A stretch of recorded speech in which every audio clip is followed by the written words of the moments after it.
If there is one constant debate in the gaming world, it is whether video games are art.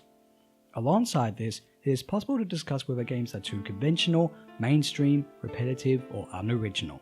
If there is one game that tends to come up in these conversations, it is the PlayStation 2 game Ico, which, despite critical acclaim, unfortunately didn't sell that well.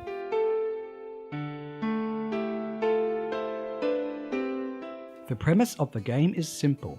The title character is a young boy who was born with horns on his head, and as a result is locked away in a castle. He sees a girl named Yorda in a cage. Ico gets her out of a cage, and it is up to both of them to escape, while keeping safe from obstacles as well as shadow-like creatures that are under orders from the queen of the castle to take Yorda to her. With this premise, the key word for this game is minimalistic, or as the developers prefer to call it, a subtracting design approach. There is not much in the way of music, relying more so on ambient sound effects. The dialogue is minimal. Ico and Yorda each speak a different language, which means the only way they can communicate is through gesture, especially holding hands while moving along. There is no heads-up display or HUD, so that the focus is on the setting and the characters exploring it. It makes it appear more like a film. It goes without saying that the graphics of this game are generally beautiful, especially on the HD version, of which the footage shown here is from. The setting of a castle and its surrounding fields and mountains is meant to look realistic, despite its roots in the genre of fantasy fiction.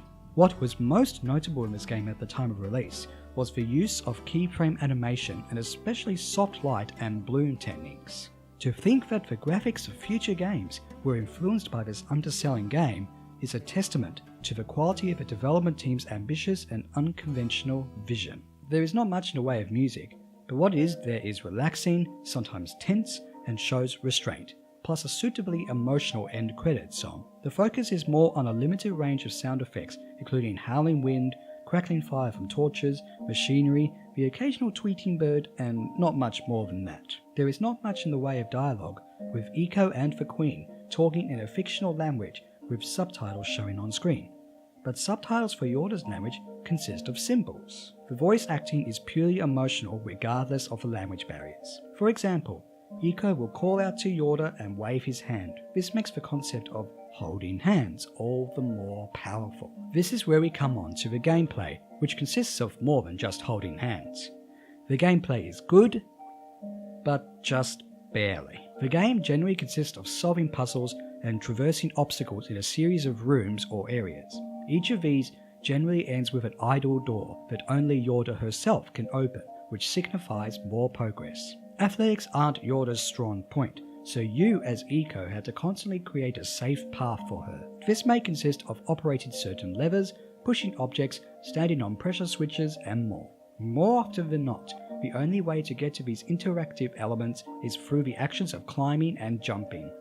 And this is where the game can get frustrating. While the game is aesthetically pleasing, it can be hard to tell what you can climb on or how much distance you can cover in a jump. This is not helped by the fact that the camera and controls feel too twitchy for their own good. The controls are fairly understandable and are explained in the game's options menu and instruction book. It feels like the directions that Ico can move in are limited regardless of expansive environments and use of the stick on the controller. Plus it can be under or oversensitive. The camera is deliberately cinematic and you can move it with the right thumbstick to see a little more of the environment.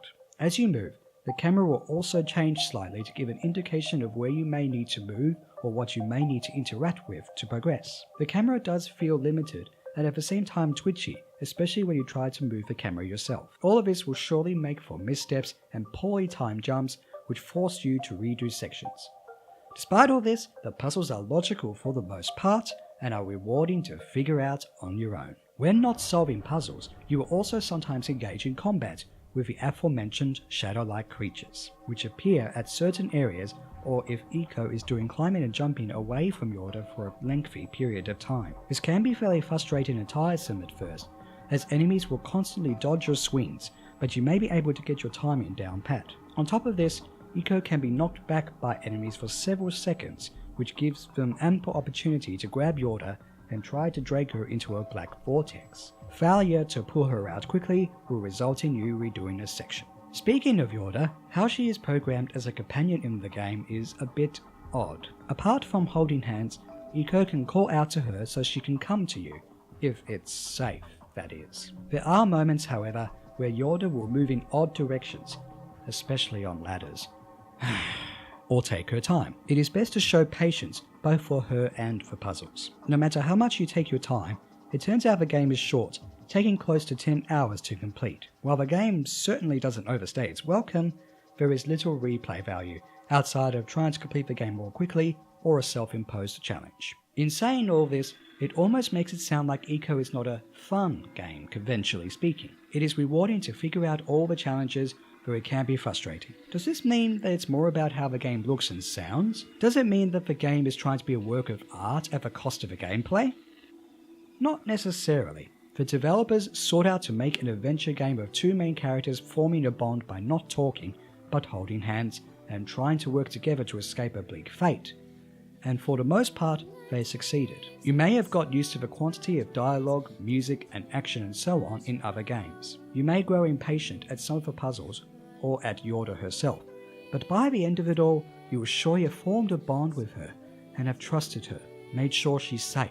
You will have put down the controller when the ending happens on the screen, and have felt emotion. To an extent, the experience is indescribable, which shows there aren't many games out there like Eiko.